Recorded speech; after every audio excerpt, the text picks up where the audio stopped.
5 साल की बेटी बाजार में गोलगप्पे खाने के लिए मचल गई। किस भाव से दिए भाई? पापा ने सवाल किया। गोलगप्पे वाले ने जवाब दिया, 10 रुपए के 8 दिए साहब। पापा को मालूम नहीं था गोलगप्पे इतने महंगे हो गए हैं। जब वे खाया करते थे तब तो 5 रुपए के 10 मिला करते थे। पापा ने जेब में हाथ डाला, 15 रुपए बचे थे। बाकी रुपए घर की जरूरत का सामान लेने में खर्च हो गए थे। उनका गांव शहर से दूर है। 10 रुपए तो बस के किराए में लग जाने हैं। नहीं भाई, 5 रुपए में 10 दो तो ठीक है, वरना नहीं लेने। ये सुनकर बेटी ने मुंह फुला लिया और बोली, अरे अब चलो भी पापा, नहीं लेने इतने महंगे। पापा के माथे पर चिंता की लकीरें उभर आई। अरे खा लेने दो ना साहब, अभी आपके घर में है तो आपसे लड़कर भी खा सकती है। कल को पराए घर चली गई तो पता नहीं ऐसे मचल पाएगी या नहीं, तब आप भी तरसोगे बिटिया की फरमाइश पूरी करने को। गोलगप्पे वाले के शब्द थे तो चुभने वाले, पर उन्हें सुनकर पापा को अपनी बड़ी बेटी की याद आ गई, जिसकी शादी उन्होंने 3 साल पहले एक खाते पीते पढ़े लिखे परिवार में की थी। ससुराल वालों ने पहले साल से ही उसे छोटी छोटी बातों पर सताना शुरू कर दिया था। 2 साल तक वह मुट्ठी भर भर के रुपए उनके मुंह में ठूसता रहा, पर उनका पेट बढ़ता ही चला गया और अंत में एक दिन सीढ़ियों से गिरकर बेटी की मौत की खबर ही मायके पहुंची।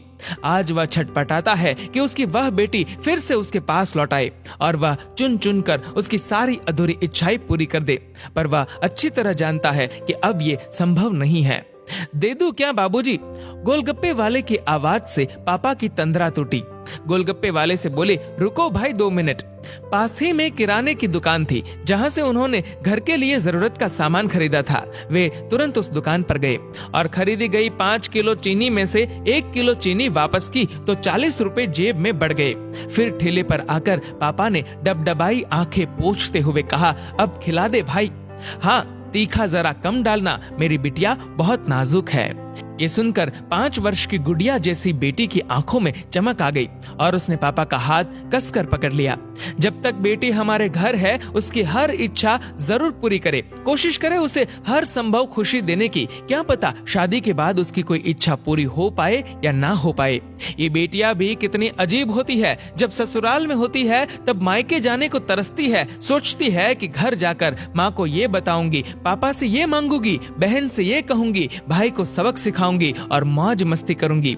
लेकिन जब सच में मायके जाती है तो एकदम शांत हो जाती है, किसी से कुछ भी नहीं बोलती, बस माँ बाप भाई बहन से गले मिलती है, बहुत खुश होती है, भूल जाती है कुछ पल के लिए पति और ससुराल, क्योंकि एक अनोखा प्यार होता है मायके में, एक अजीब कशिश होती है मायके में। ससुराल में कितना भी प्यार मिले, माँ बाप की एक मुस्कान को तरसती है ये बेटियां। ससुराल में कितना भी रोए पर मायके में एक भी आंसू नहीं बहाती ये बेटियां, क्योंकि बेटियों का एक भी आंसू माँ बाप भाई बहन को हिला देता है, रुला देता है। कितनी अजीब है ये बेटियां, कितनी नटखट है ये बेटियां, भगवान की अनमोल देन है ये बेटियां। हो सके तो बेटियों को बहुत प्यार दे, उन्हें कभी भी न रुलाए, क्योंकि ये अनमोल बेटी 2 परिवार जोड़ती है, 2 रिश्तों को साथ लाती है अपने प्यार और मुस्कान से।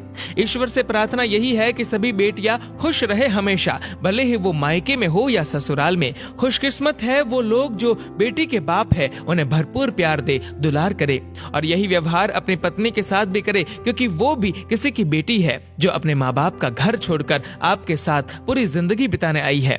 उसके पिता की सारी उम्मीदें सिर्फ और सिर्फ आपसे है। दोस्तों, इस वीडियो को लेकर आपकी क्या राय है नीचे कमेंट करके जरूर बताएगा, और अगर आपको ये वीडियो अच्छा लगा हो तो इस वीडियो को लाइक करेगा, शेयर करेगा ज्यादा से ज्यादा लोगों तक, और ऐसे ही और भी इंस्पिरेशनल वीडियोस के लिए सब्सक्राइब करें हमारे यूट्यूब चैनल को और फेसबुक पर फॉलो करें हमारे पेज को। धन्यवाद।